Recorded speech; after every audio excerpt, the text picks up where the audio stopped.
Dumelang, welcome to Face the Nation. I'm Clement Manyathela. It's wonderful to have you with us here on SABC News. On the show tonight, the EFF is now 11 years old. It's preparing to go to its elective conference in December, but the organization has experienced some upsets. Its electoral performance was not the best this year. The party's support declined to less than 10%, so it's no longer the third biggest party. The party has also lost its deputy president in Floyd Shivambu, who has since joined the MK. So how is the founder and leader of the EFF steering the ship? What does the future of this organization look like? And how does the party plan on playing an effective role? The leader of the EFF, Julius Malema, faces the nation tonight. And because we want to maximize on the time we have with him and to also give you the opportunity to ask questions, there won't be a comment today. So we'll get straight to the conversation. But if you have some questions for him, you can send us a WhatsApp voice note on 078-459-1897. Remember to tell us your name and surname and where you are sending the voice note from. And please keep them at 30 seconds. Alternatively, you can send us an X on @FaceTheNation SABC.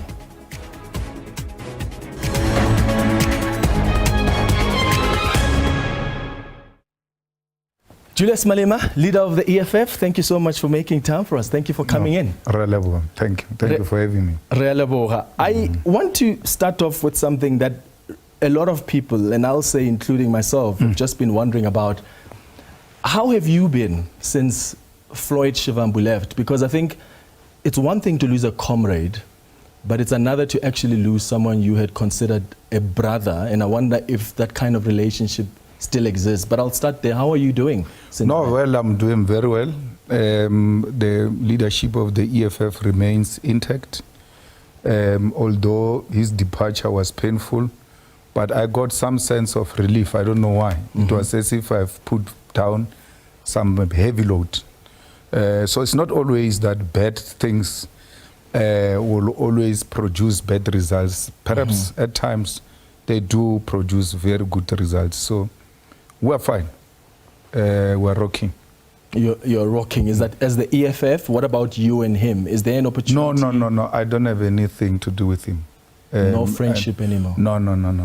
I don't. What brought us together was a common purpose. We met in the trenches. We didn't meet in a club. We didn't meet at church. We didn't fall into love with each other at the university in the same class. What brought us together was sharing the common agenda for the revolution. And once we start seeing things together, differently, what brought together no longer exists, and there's no need for me to be having any kind of relationship. Yeah. One of the things that I think, and I think a lot of people saw this when you addressed the press briefing with him when he was announcing that he's leaving. And a lot of people said, oh, you can just see how sad Julius is. We've never really seen him like that. And you guys were so collegial in the way you addressed this matter. You were very professional. You were very mature in how you handled it. And then a few days later, you addressed the ground forces, and I felt you were going hard on him, where you said you have been betrayed. What happened between that moment and the time when you addressed the ground forces? Because it seems like something happened, because then the messaging changed. No. The messaging remained the same. There's a different posture you take when you're in a press conference, like when I'm talking to you now. And when I go to speak in a rally or in a political talk cannot be like some boring history lecture in a lecture room. My responsibility, amongst other things, is to agitate and to instill confidence on the ground forces and say to them, we're still rocking the boat, we're in charge, let's move forward.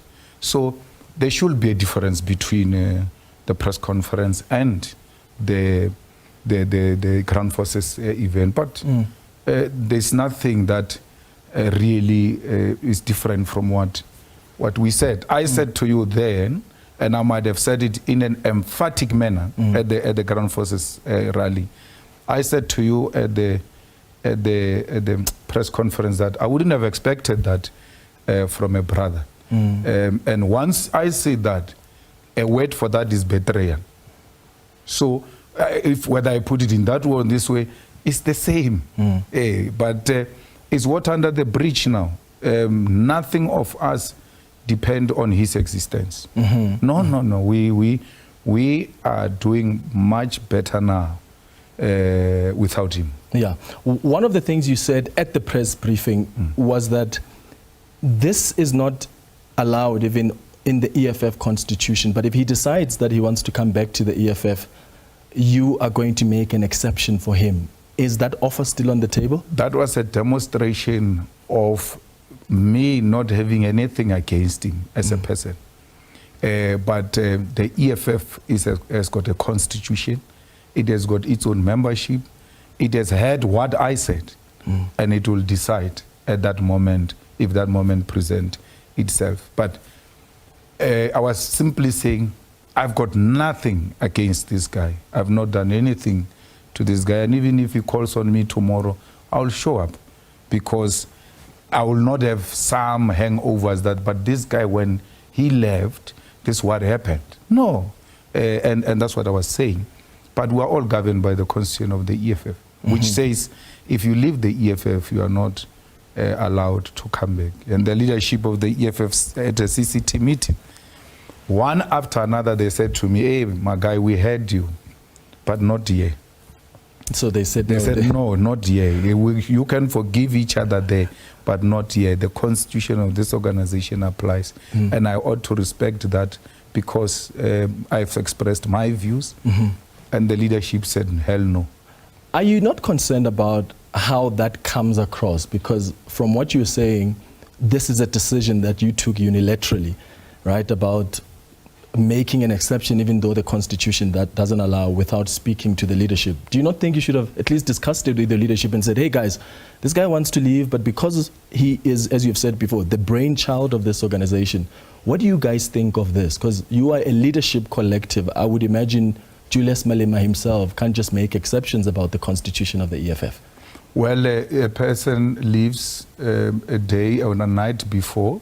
We meet, work out the strategy on how we're going to navigate this with him. And the following day, we handle it, professionally in a very good manner, the way you are saying. For the first time, I hear you speaking so well about EFF that you did something professional and in an acceptable manner. So in between that, there is no time for consultation of the highest decision-making body in between the conferences. I'm its president. I should make pronouncement in between, because leadership must be provided. But when that leadership meets, it has to rectify what I said. It's the same as the CCT, the Central Command Team. It will take a decision and then goes to a National People's Assembly in December. And then we arrive there, they say, no, that decision was wrong. This is what the leadership should do going forward, or should have done, and therefore we're not accepting this resolution. So we've got our bosses, as it were, but it doesn't mean that I'm confronted with a challenge now, and I have to protect this organization, which I did to the best of my ability. And that's why it's still standing today. Yeah. I have to say, as we wrap up on Floyd, one of the things that particularly surprised me about your posture when you're addressing the ground forces is when you told them to go and check who owns Channel 405 and what relations they've had with people like Floyd Shivambu, or people that have left. And I just thought, that is so below the belt. And I know you've said in the past that when we are in politics, we mustn't be personal. So don't involve my family, don't involve my personal relationships, attack me as a politician. And I just felt, and I could be wrong, I'm interested to hear your view here, if you think you addressed and dealt with that matter correctly, because you basically exposed him about his past relations with someone who owns Channel 405. Do you think that was the right way to deal with it, especially after you guys agreed that they're not going to be personal attacks? Well, I'm happy you know who owns 405, I don't know. I'm happy you know personal relations of people, I don't know. Do not involve me in the bedrooms that have nothing to do with me. I've never said that. And let me reassure, I'm not a coward. If I wanted to say something, I will say it. So I didn't say that. So I'm not responsible for your interpretation. I'm responsible for what I say. And I did not say that. I don't know who owns 405. Go and check the ownership of the 405. Check its posture against the EFF. The same as 403. It has been under scrutiny now as to who owns it and why is it a propaganda machinery for the GNU. Now we're going to be told, no, you are below belt because there is a person who owns a 403 and he had a relationship with Steinhazen in the municipality of eThekwini. I don't know that. But I'm just saying you check its ownership, then you check what is the agenda driven by this station. And that will tell you why the poster they've taken. I mean, we are not shocked by the SABC. I mean, SABC has been very hard on us and pro the other formations, as long as it's not EFF, especially with the question that you are asking me now about this guy who have left the EFF. If you check the relationship of some of the board members of the SABC and look at the SABC's poster, then you will understand why the SABC is taking the poster is taking.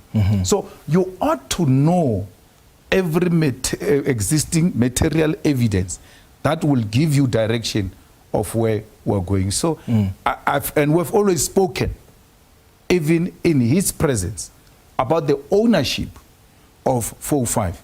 And we've always doubted that that which they say owns 405 is actually not true. So I don't know. At least today we are getting some answer from you about ownership. So I just wanted to give you the opportunity to clarify that, because that's at least in my interpretation, which is why I wanted you to at least explain it. Because when you said go check who owns 405 and the relations they've had with the people who have passed, but I'll take your explanation. Do you still expect people to leave and follow Floyd? Because you said that was you said you must expect that fighters, that some people are going to leave and follow him. Do you still think there's some... Yeah, they're there and we're looking at them and they think that we don't know. You know, there comes a season in politics where these things happen. And then you must not be overwhelmed by a season. It's like those people who spend all their money on Christmas Day because it's a festive season. So there is that kind of season which is taking place now. We ought to hold tight and make sure that we remain unshaken. They're there.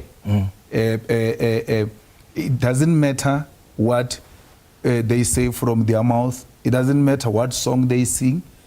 All we know factually is that these people have engaged in a double parking. So the constitution of the EFF says, speak good and defend the organization, both in private and in public.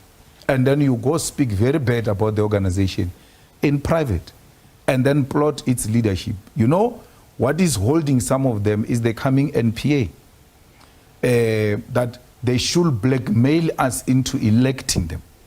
And if we don't, they are going to leave. But they are long gone and will not be hurt by that. It doesn't matter what they do. It doesn't matter. So you can say this, but in actual fact, you are engaged in shenanigans that seeks to undermine the unity of organization. And go and praise a leader of another party in an internal meeting of the EFF and still believe that those comrades and fighters will view you as one of their own. So sometimes it helps the unity and the image of the organization not to engage in the expulsion of people. You just allow them to self-destruct. And that way you gain an upper hand. That nobody didn't expel them. They left on their own. Which they will do.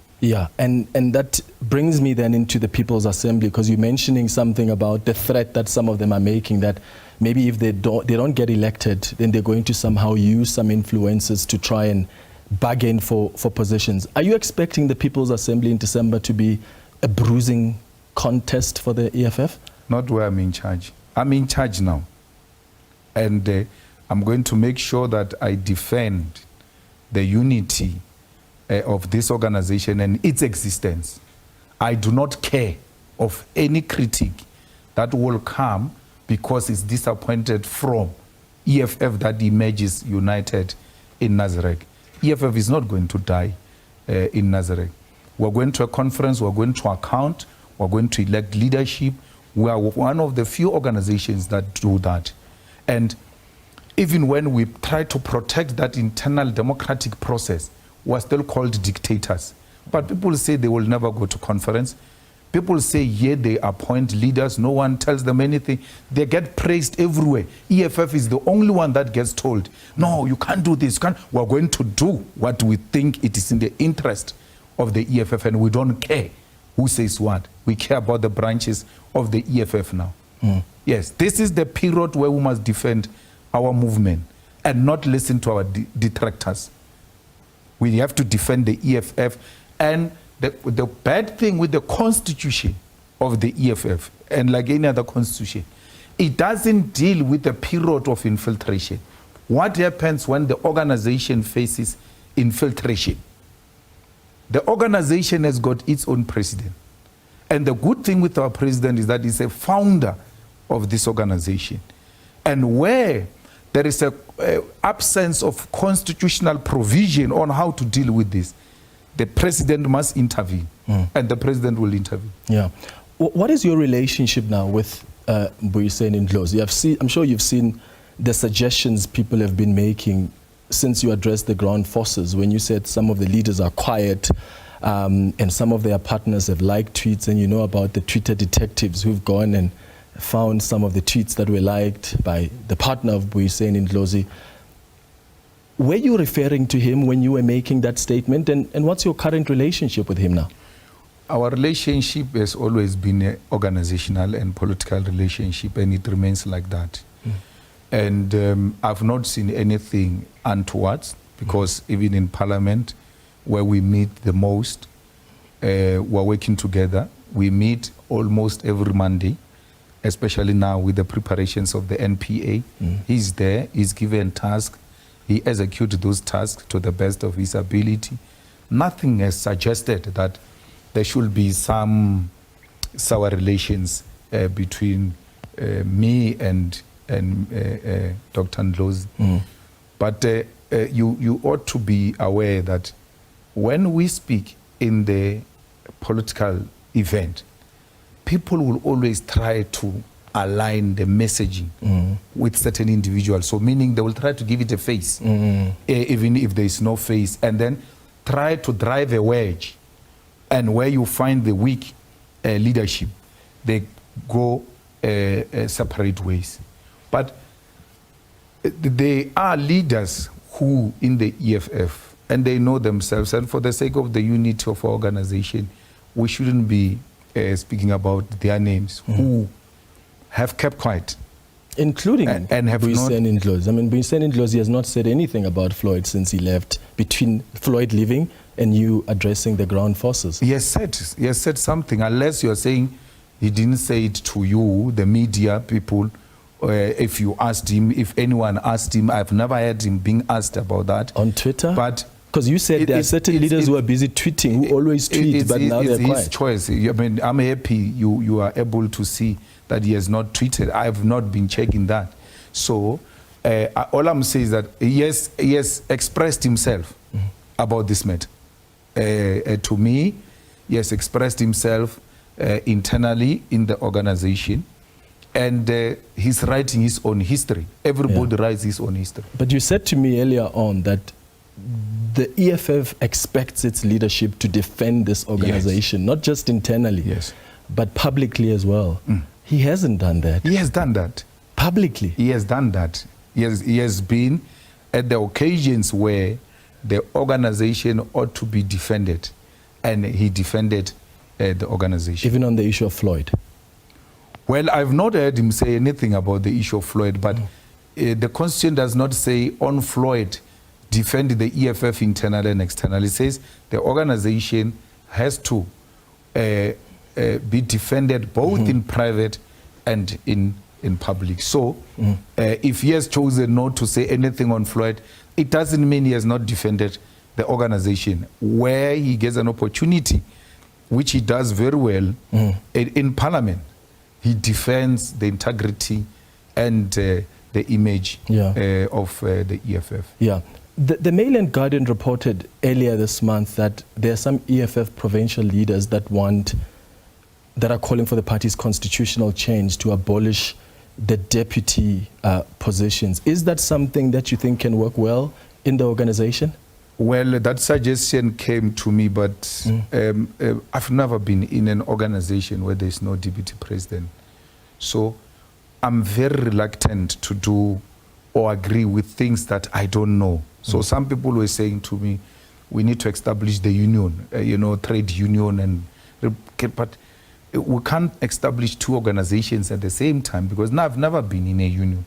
So if there are comrades who are going to establish a union, and we can see it's a genuine union, it's not someone trying to resolve this issue of unemployment by forming a union, we'll support that. I've not listened to a real political persuasion as to why we should abolish the issue of deputy president, because you are irritated by what Floyd did. That is not objective.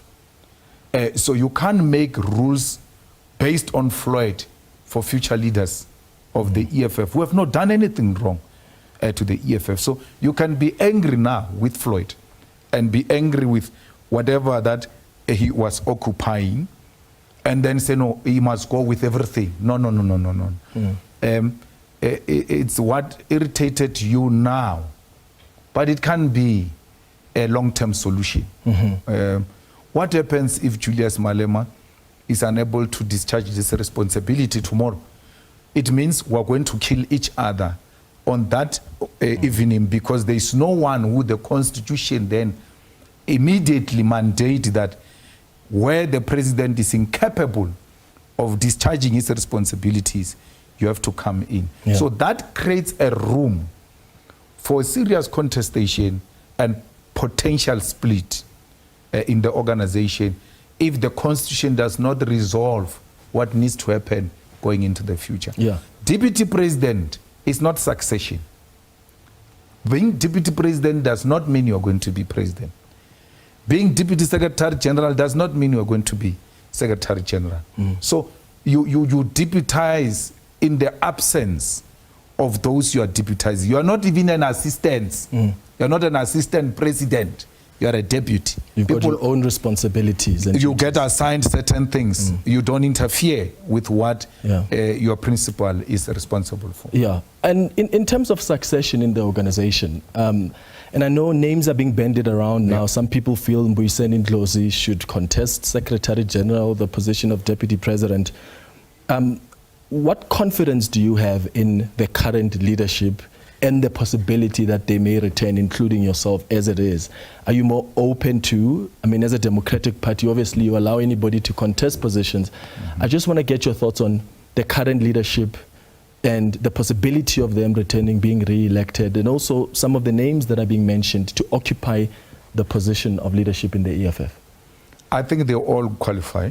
If it's the names that you have given to me now, the current leadership of the EFF is well capable. Our Secretary General is at the center of what we're going through now as an organization in defense of the EFF. He has been steering the ship. He has been ensuring that these branch meetings, regional meetings, and eventually provincial meetings take place in an orderly and disciplined manner, and they do take place, that the administration of it is proper. And where he has been called upon to defend our organization, he has never been ashamed, not for a day, for associating with us. So why would I have a problem with the Secretary General of the EFF? They can remove him if they want to, but if they come to ask me, I will express my view, that I don't agree with that view. And tribalists work in different ways. The fact that now the threat comes from MK, they now want to assume that every Zulu is a threat, and that includes our Secretary General, who has not for a single moment, not for a day, demonstrate that he belongs to a certain tribe or push ethnic politics or tribalistic politics. At times we even forget and speak to each other in our home tongue. And remember later that, no man, this comrade, you can see that he's lost. Like this comrade Ghana doesn't know this language. And then he does the same because we don't see tribe amongst ourselves. And therefore, Marshall is not going to be destroyed on the basis that there is a party that comes from or is strong. No, it comes from there anyway. It comes from KZN. And therefore, because Marshall is from KZN, he must be killed. I must also be killed. Marshall is even in a much better position. This party that you are saying comes from KZN, got 45% in KZN. I come from a province where the ANC got 73%. So if we're using that, I must be the first one to be shot down before you go to Marshall. Yeah, well, and I'm glad you're expressing your view about the Secretary General position. What about the Deputy President position? There's no Deputy President, he left. Yeah, so I've got nothing to do with Free that. for all. So it has always been like the position of the President. Clement, you guys make a terrible mistake, and that's why you don't critique with the rest of these people, and then you do that with us. In the EFF, if you talk succession, I'm going to finish reading my political report and organizational report, treasurer's report, we are done. Then Electoral Commission comes and say, guys, thank you for your service for the past 5 years. You can now step down. We get removed from the stage to go and sit with delegates there. In between that period and the nomination, there is no president of the EFF. Ordinary members only. We're just ordinary members there. Can you say that about Mapantiti? Can you say that about Action SA? Can you say that about the rest of these people? Action SA hasn't had a conference yet. And MK says, hey, don't even try those things here. But they are the darlings of everyone.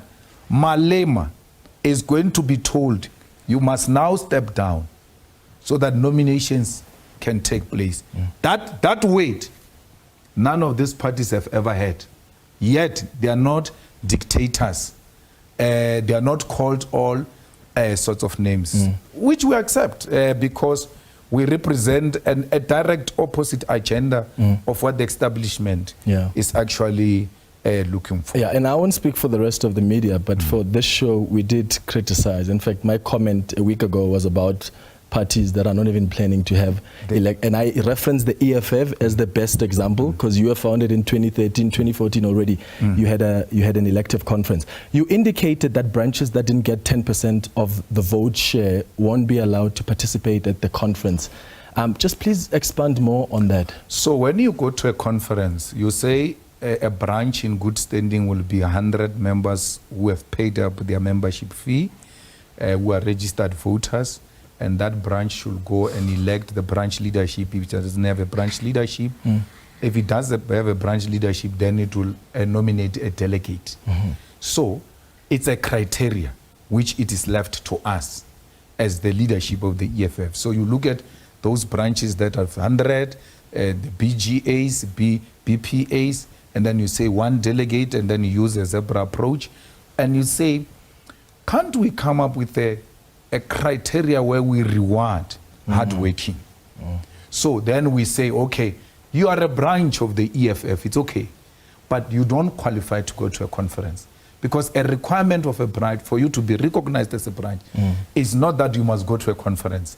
No, you can be a good branch in good standing, but you are not hardworking. And therefore, all the hardworking branches which received 10% and above will go to the NPA. And then they should have 100 members in good standing and all of that. And they must try 2 times if they fail the first time. To have a BGA or BPA where you elect a delegate, if you fail the first attempt, you must succeed on the second attempt. Why? A hard-working branch can't fail to convene a collaborating meeting to elect a delegate, if it is a legitimate membership, if it is a hard-working branch, it means there is an existing leadership there. That's why we're putting all kinds of criteria to ensure that we've got genuine delegates to the conference of the EFF, because conferences are a point of infiltration. The infiltrators perform very well when you go to the conference. So you ought to put mechanisms in place to make sure that you've got the best at our conference. So our conference is going to be a leadership forum. It's going to be a conference of the best of the EFF in the whole of South Africa, who would have met the difficult test and went through the eye of a needle. Yeah, speaking of a difficult test, I remember at the last conference you spoke about the need to build a private school in Alex. Remember that? Yes. And you had said to the delegates, if we don't do that and we fail to do that in the next 5 years, then we're useless. You must vote us out. Have you been able to do that? We bought a land. We couldn't find a land in Alexander. We bought a land in Magaliesberg. We were hit by COVID for 2 years in our term.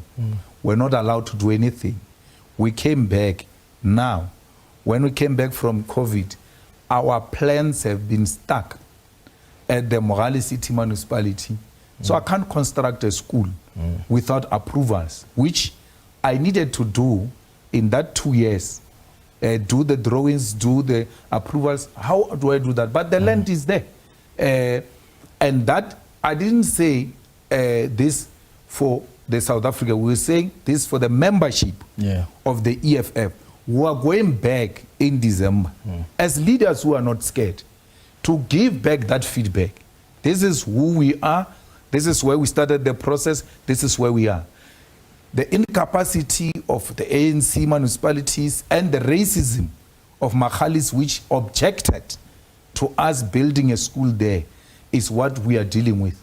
We are at the tail end. And the good thing is that in that conference, we're even going to present the 3D of the school and possibly the approvals of that school. So the political will has always been there. There were stumbling blocks here and there. We will overcome them.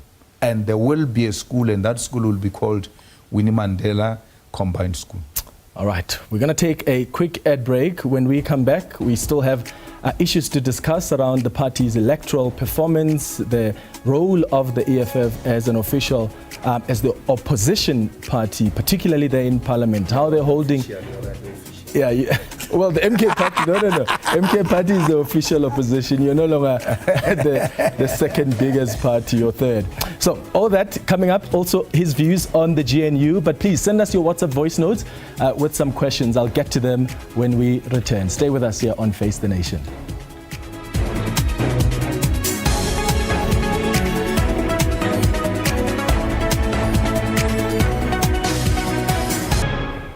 Welcome back. We're in conversation with the founder and leader of the EFF, Julius Malema. I've been asking you to send some questions if you have any. So I'll start with some questions that came through via X. Lane says, the question to Julius, how must people trust the EFF when its prominent leaders are leaving the party for other opposition parties? What is it that the EFF is not doing right that makes its best leaders to leave? I'll get you to respond to that, Mr. Malema, before I go to the next question. Well, what is it that the EFF has changed from its formation until now? That which you have been voting for, and now they've changed and said they are no longer following that policy. They are following a certain policy. Therefore, we have to change. We have to support political parties as political parties with policy position on matters. You can put DA policy on education here, put EFF policy on education here, and then the rest of these others, you can't put their policies anyway. So it's unfortunate if people are going to follow individuals. There's nothing we can do about that. The ANC suffered the same blow when people decided to follow an individual. So with the EFF, it was not individual. It was a policy conference that adopted the founding manifesto. And that's what you should trust in. And the constitution of the EFF, all of them are still intact. EFF on any issue that it was founded on, if you voted for it in 2019 and in 2014, that issue is still there. Yeah. All right, that was the first tweet that came through. There are other tweets as well. Lehasa says, Lochani Batu Beketu, can you please ask Mr. Malema if he's ready to change open border policy, because it's alleged that the open border policy destroyed his party. That's a message there from Legasa. This is one of the questions that I have around the issue of immigration and how you think you have addressed it. Because when I told people you're coming on the show and I said, what issue do you want me to raise with Julius Malema? A lot of them said, please get his thoughts on the issue around immigration and whether he thinks the messaging has been correct over the years. What is your view on that? My brother, in 2014, I was told to change land expropriation without compensation because the messaging is not right. They will always find something to attack you. They split hairs. And when I stood firm on land expropriation without compensation, they were even doing campaigns, giving people title deeds. They say, people want title deed, this person is going to take your land and all of that. All of a sudden it has changed.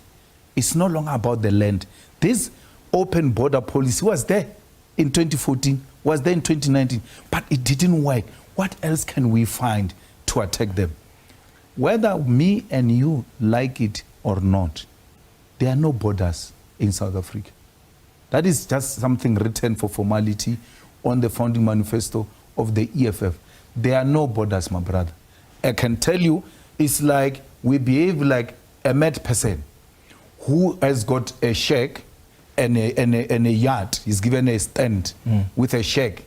He goes and put a gate where there's no fence. You put a gate. When you go to Mqimbi, we Yamalopo, ukia gate here like a lock. Yet you don't have a fence.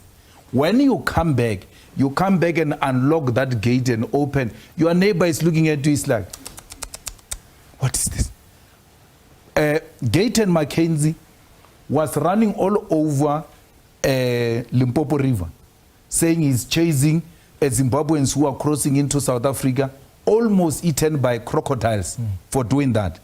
But the foolish him, he didn't know. He was proving what I'm saying correct, that there is no fence. So what open border are you talking about, which is not happening now, which is going to happen after the EFF takes over government? These Africans have always been here. If you doubt, there is a language called Fanaka law. It was formed long before the arrival of the EFF. Why? The migrant laborers met. They couldn't communicate amongst themselves when they were building South African economy. It was built by Zambians, it was built by Mozambicans, it was built by Zimbabweans, it was built by South Africans who could not communicate amongst themselves.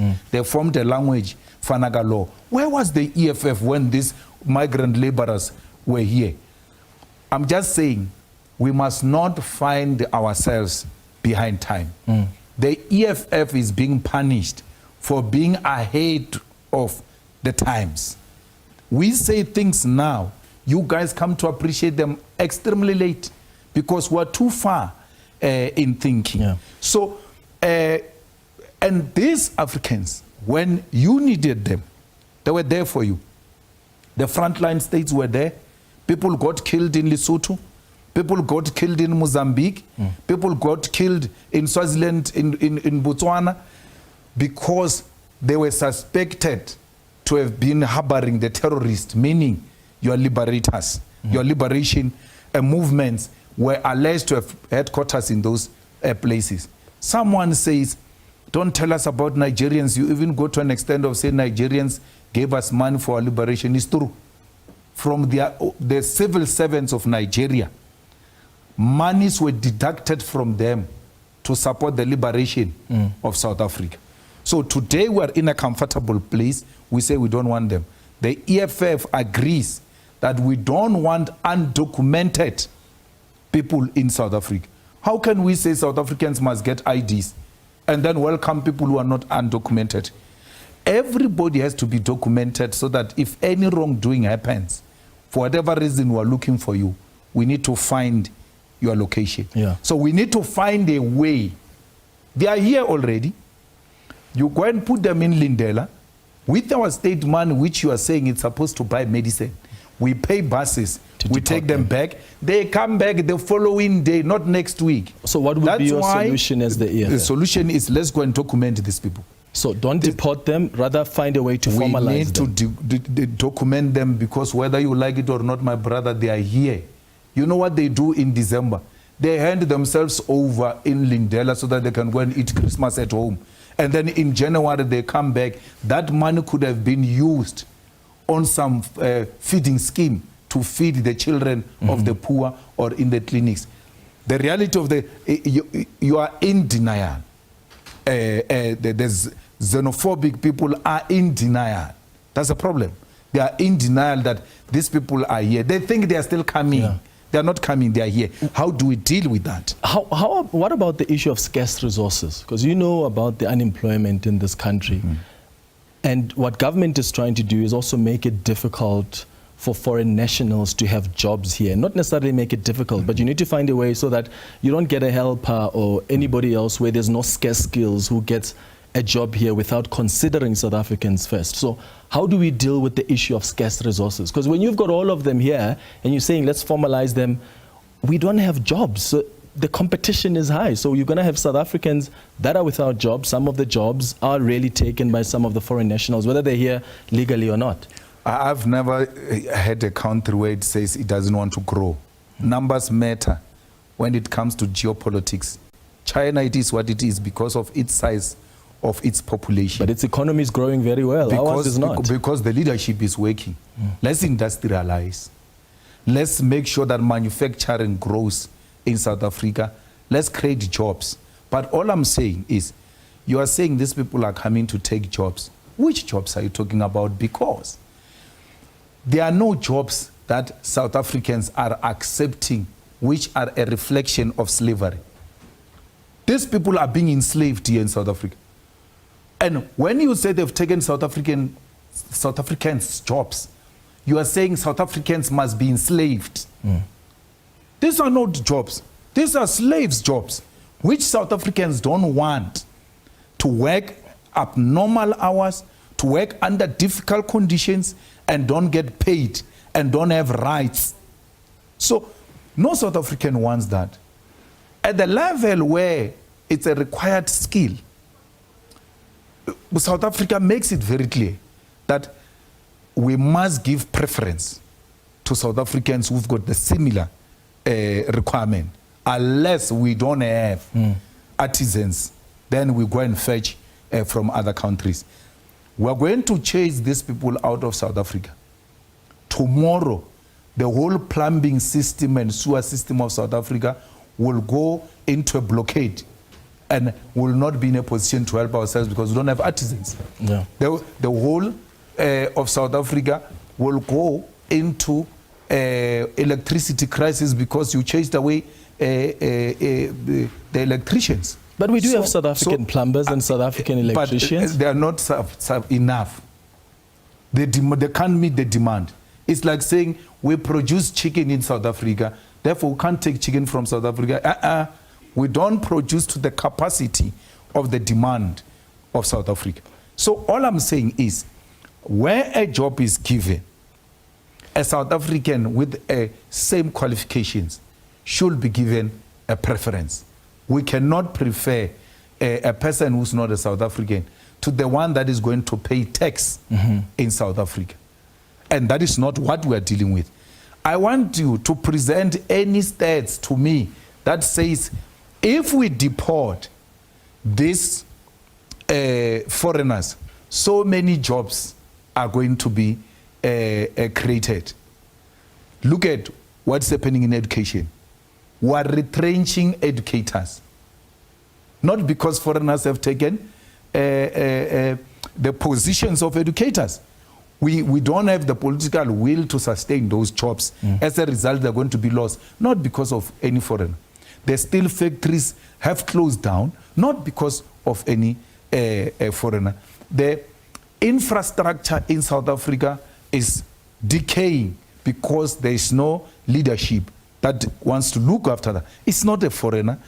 Manufacturing, which used to be the biggest contributor to our GDP, it has actually been replaced by finance, which doesn't create a lot of job opportunities for our people. But you know that if you go into manufacturing, you are going to create a lot of jobs. A factory, manufacturing used to account for thousands of jobs, more than 150,000 jobs in manufacturing alone. Today, you can't count more than 80,000 of jobs in manufacturing. So you can't say the foreigners have actually, the jobs are still, the 150,000 of them, the foreigners have taken them. No, the factories have closed down and jobs were lost, not because foreigners came in, but because the financial sector has overtaken manufacturing, and financial sector does not want to deal with industrialization. Anything long term, the financial sector does not want to support it. Why? Because they deal with hot money. They deal with what short-term investment, and they don't want anything to do with long-term investment. Let's talk about the EFF electoral performance. Yes. It wasn't the best of results. You're now under 10%. Do you think that part of the problem, I'm sure you've done your assessment by now of whether or not some of the things the EFF did or said were a result of that electoral performance. And I wonder if your approach in Parliament over the years was also a part of the problem in your view, because you did say after elections that our strategy is now going to change. You're not going to see us shouting and being kicked out of Parliament. We're going to no longer disrupt parliamentary meetings, but instead focus on playing a robust opposition. Do you think that also affected your performance? No, that is what sustained the EFF. You can't introduce yourself like you have been here. You ought to introduce yourself in a manner that you will be felt that you have arrived. So you must learn the law of presence. So for the past 10 years, we're establishing the presence of the EFF in Parliament through the approach and through our regalia, which was a reflective of representation of the working class. We never lost support because of that. Because that behavior, if you check it, by the way, it was worse between 2014 and 2019. It was more robust and more radical and got us more vote in 2019. Why would it lose us vote in 2024? I'm just saying, my brother, we must not listen to people who have a mind of a rat, who can't think behind 10 years as to what happened previously and what's happening now. Then we get numbers in 2019, which we never expected. Boom, in KZN, 350,000 to the EFF. When we look at why did we get this result, it's because there are people who are angry with Cyril Ramaphosa in the ANC and who are fighting for Zuma, and they've got no home. That's why they ended up taking cover under the EFF. What the EFF failed to do was to take that opportunity and intensify political education and convert them into permanent supporters of the EFF. So the EFF lost no numbers to anything except losing numbers to that which never belonged to it.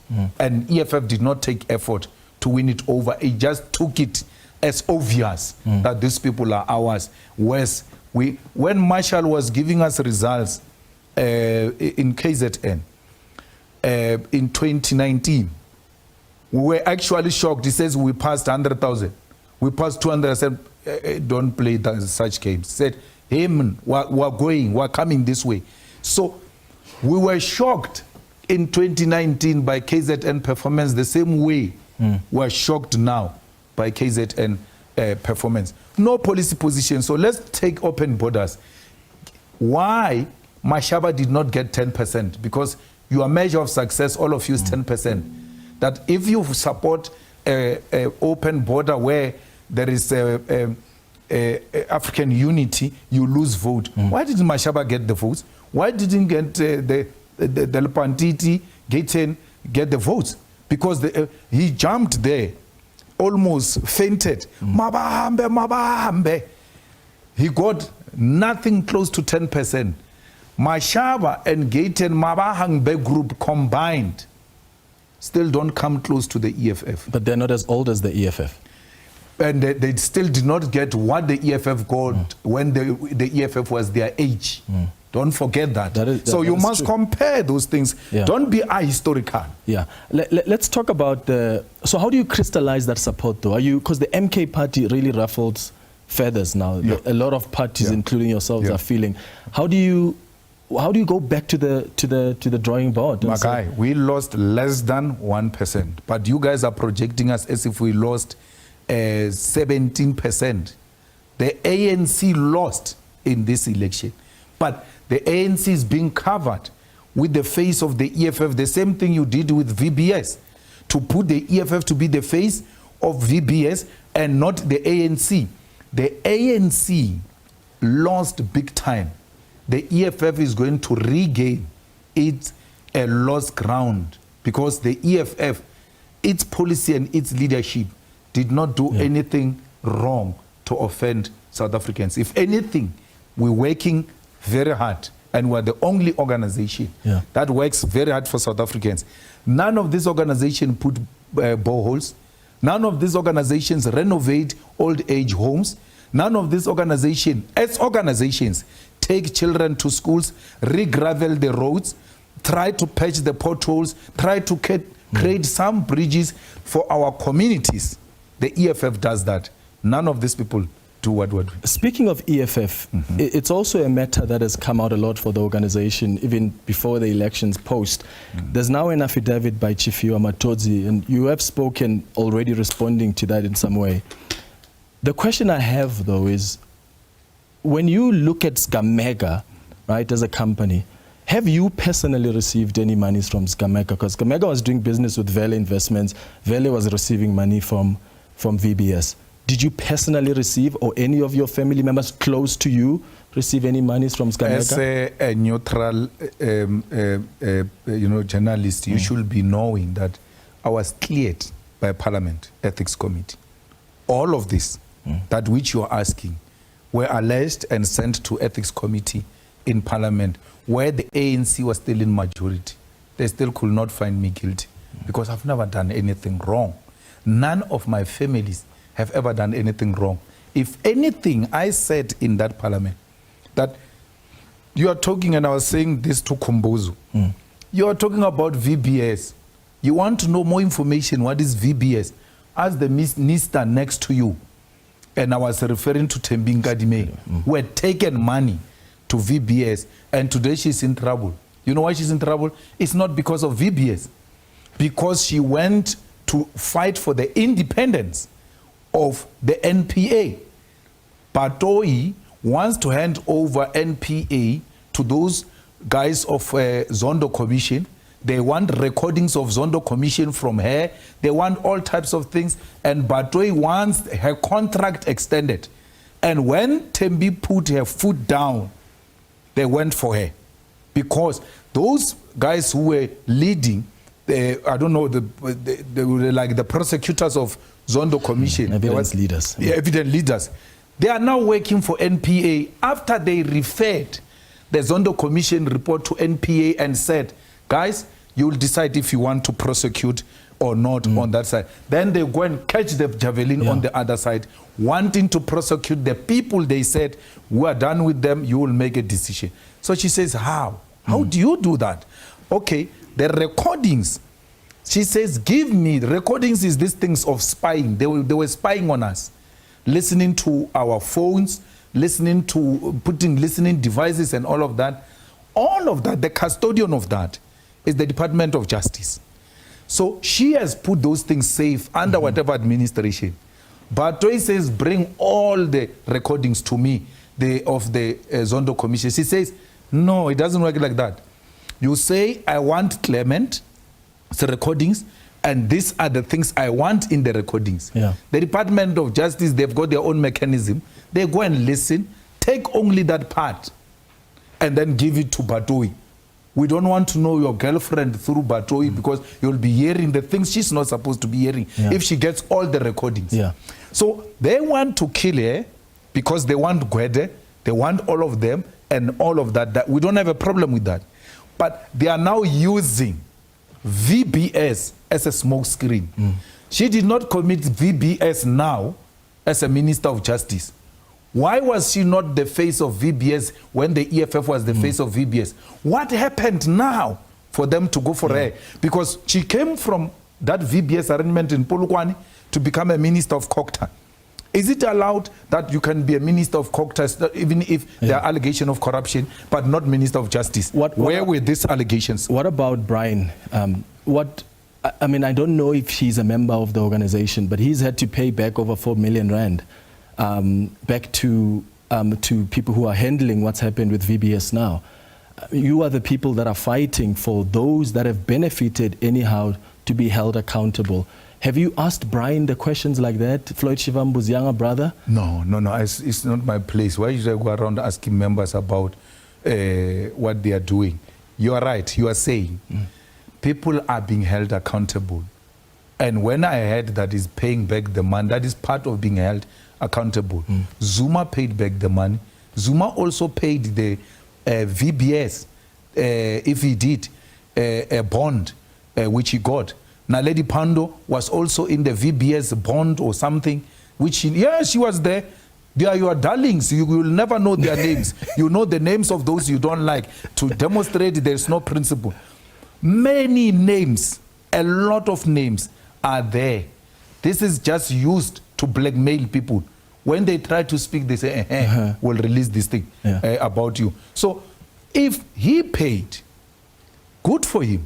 That is part of being held accountable. It means he got the money because this is a transaction between companies and banks. And then the curators said, we want our money. You know, curators asked even the king of the Bavenda king, do you know Malema? When they called him in a hearing, how do you know him? How did he get into the VBS?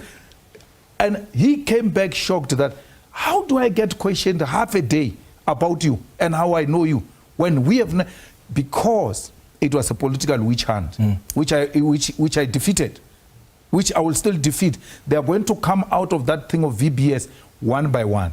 They are going to eat each other through Batoi in the NPA because she says these people are accusing me. Even my friends internationally are laughing at me that I've come into this position, I've not done anything. Doing anything is to go after prominent politicians that are found in Zondo Commission, which we don't have a problem with. Those are their own problems. I'm told I've got 30 minutes. They're going to fight with me. What's your assessment? 30 seconds. 30 seconds. What's your assessment of the GNU so far? It has failed.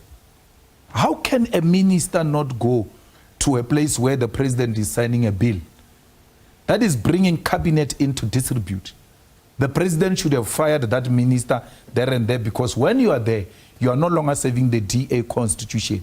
You are serving the South African constitution.